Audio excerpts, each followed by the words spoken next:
జై శ్రీరామ్.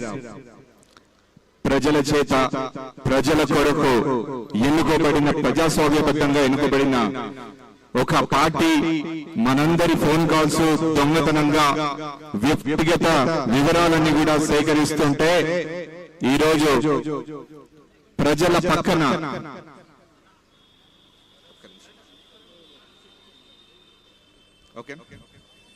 ప్రజల పక్షాన పోరాడాలని భారతీయ జనతా పార్టీ కంకణం కట్టుకొని ఈరోజు గత ప్రభుత్వం టిఆర్ఎస్ పార్టీ ప్రతి ఒక్కరిది కార్యకర్త నుంచి ఆఫీసర్స్ వరకు, అదే విధంగా ఇప్పుడున్న కాంగ్రెస్ పార్టీ కూడా ఈ రోజు ట్యాపింగ్ లో భాగం.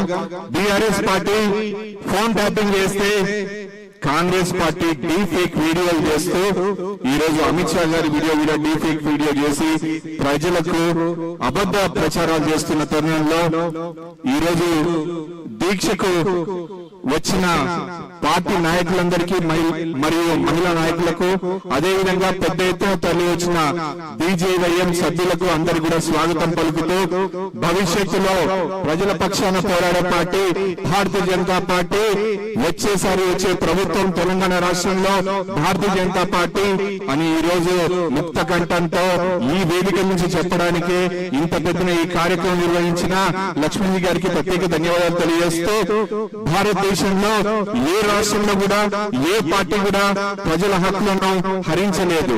కానీ ఆర్టికల్ 21 రాజ్యాంగాన్ని మొత్తాన్ని దుర్వినియోగపరుచుకుని ప్రజల స్వేచ్ఛను హరించిన పార్టీ బీఆర్ఎస్ పార్టీ. అటువంటి పార్టీని ఈ రోజు అందులో ఉండే అధికారులే అప్రూవల్ గా మారి వాళ్ళే కన్సెషన్ ఇవ్వడం జరుగుతుంది. భారతీయ జనతా పార్టీ ఈ రోజు వాళ్ళ పక్షాన నిలబడి ప్రజలందరి తరఫున ప్రజలకు న్యాయం జరగాలి, ఎవరెవరిని బెదిరించారు, ఏ ఆఫీసర్ల ఫోన్లు ట్యాప్ చేశారు, ప్రజలందరికీ న్యాయం జరగాలి, వ్యక్తిగత స్వేచ్ఛ ఉంటేనే ప్రజాస్వామ్యానికి విలువ అని చెప్పి ఈ రోజు ధర్మం పక్షాన పోరాడడానికి భారతీయ జనతా పార్టీ ఈ రోజు గత 10 సంవత్సరాలుగా ఎక్కడైతే ధర్నా చౌట్లు తీసేశారో బీఆర్ఎస్ పార్టీ, అదే ప్రాంతంలో అదే ధర్నా చౌట్లో ఈ రోజు ధర్నా చేయడం జరుగుతుంది. దేశానికి ఒక గొప్ప మెసేజ్ ఇవ్వడం జరుగుతుంది. నరేంద్ర మోడీ గారి సారథ్యంలో ఈ రోజు ధర్మం వైపు నిలబడే పార్టీ భారతీయ జనతా పార్టీ అని మీ అందరికీ మనస్ఫూర్తిగా తెలియజేస్తూ, telecommunication bill 2023ని Bharatiya Janata party parliament లో ప్రవేశపెట్టింది. ఆ బిల్ ప్రకారం ఇప్పుడు జరిగే చర్యలందరికీ కూడా సంబంధించిన వారిని ఖచ్చితంగా అరెస్ట్ చేయాలి, వారి మీద తగిన చర్యలు తీసుకోవాలి.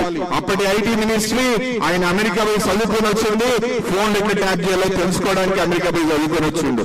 తర్వాత home minister dummy home minister అని పెట్టి ఏమైతే తెలియకుండా పోలీసులను పావులాగా వాడుకున్నారు. ఎటువంటి పరిస్థితి లేకుండా ఈ రోజు బీజేపీ పార్టీ ఈ ధర్నా చౌక్ నుంచి ఒక సందేశం ఇస్తుంది.